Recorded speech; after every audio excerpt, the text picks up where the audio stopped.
Yo! Magandang hapon sa atin lahat. Yan. Dito tayo sa 3L Glass Aluminum. Yan, sa shop.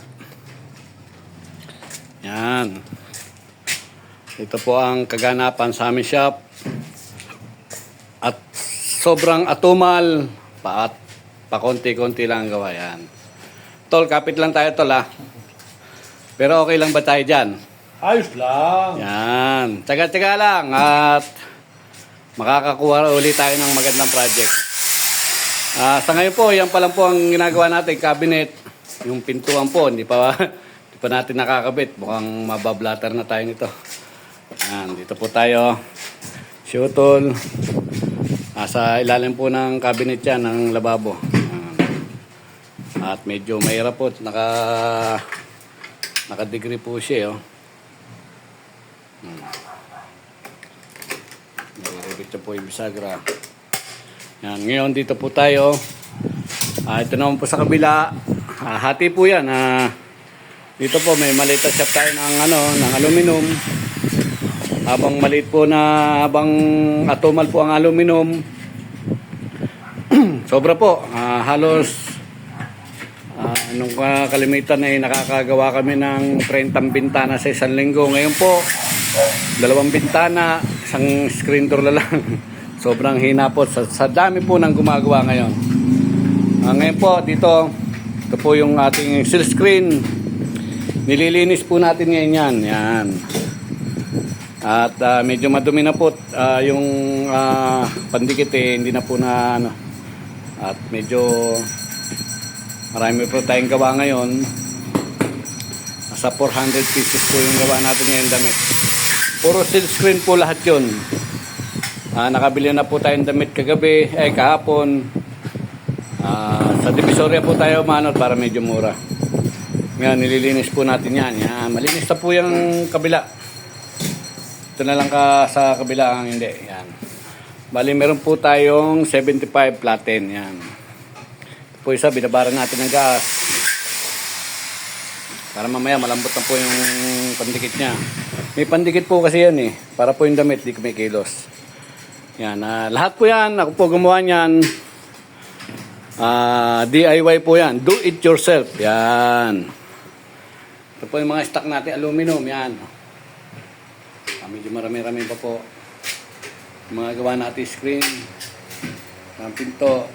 At yan po, actually si Uto lang po gumagawa lahat dito. Halos expert na po yan sa paggawa. Mapa-cabinet, sliding, screen door, fix. Halos siya na po ang lumidiskarte lahat yan. Kaya po yan. Kami lang po 2 magkapatid dito. Pag medyo madami gawa, kukuha po kami ng tao. Pero pag yung mga pailan-ilan lang po, katulad po ngayon, dati ang tao ko 5 sila, ngayon 1 lang.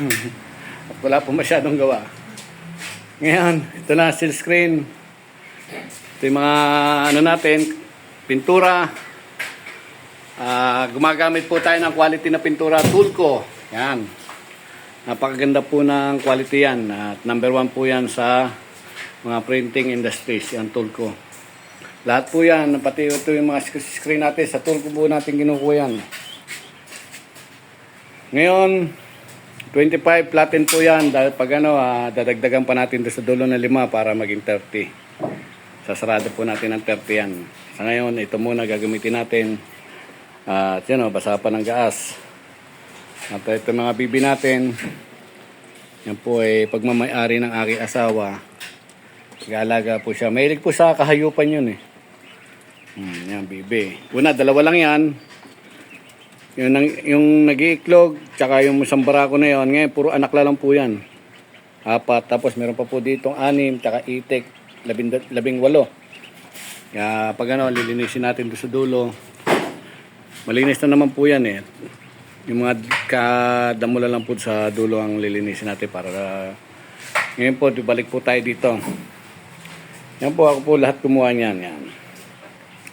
Matagal na po namin ginagawa itong seal screen. Noong una, 3 platen lang po yung gamit namin. Medyo mahirap, nadagdagan ng 5. Yun, gumawa uli ng 10. Hanggang nagdagdag uli ng 10. At magdadagdag pa ulit tayo ng 5 dito sa kabila. Yan. Lagyan natin 5 yan para at yun sa aluminum na po yun. Hindi na po natin gagalawin yan. Ngayon po preparation lang po ito dahil mamayang gabi po titirahin po namin ang 400 pieces. 2 project po yun, 400 pieces po lahat. At yun mga nagtitiwala po sa atin dahil ma-recommenda po yun ng ibang naging customer natin. Rekomenda dito raw magpagawa, mura, maganda, quality. Yun lang po ang kaya namin mapangakasin. Kaya sa lahat po ng mga nagtitiwala sa amin, from Kultura Graphico at ang 3L Glass Aluminum, ayan, lahat pinasok na. Tol, tol, kapit lang magbibitaw. Makakahanap din tayo ng isang magandang project. Maraming salamat po from 3L Glass Aluminum at ang Kultura Graphico Printing Shop. Approved.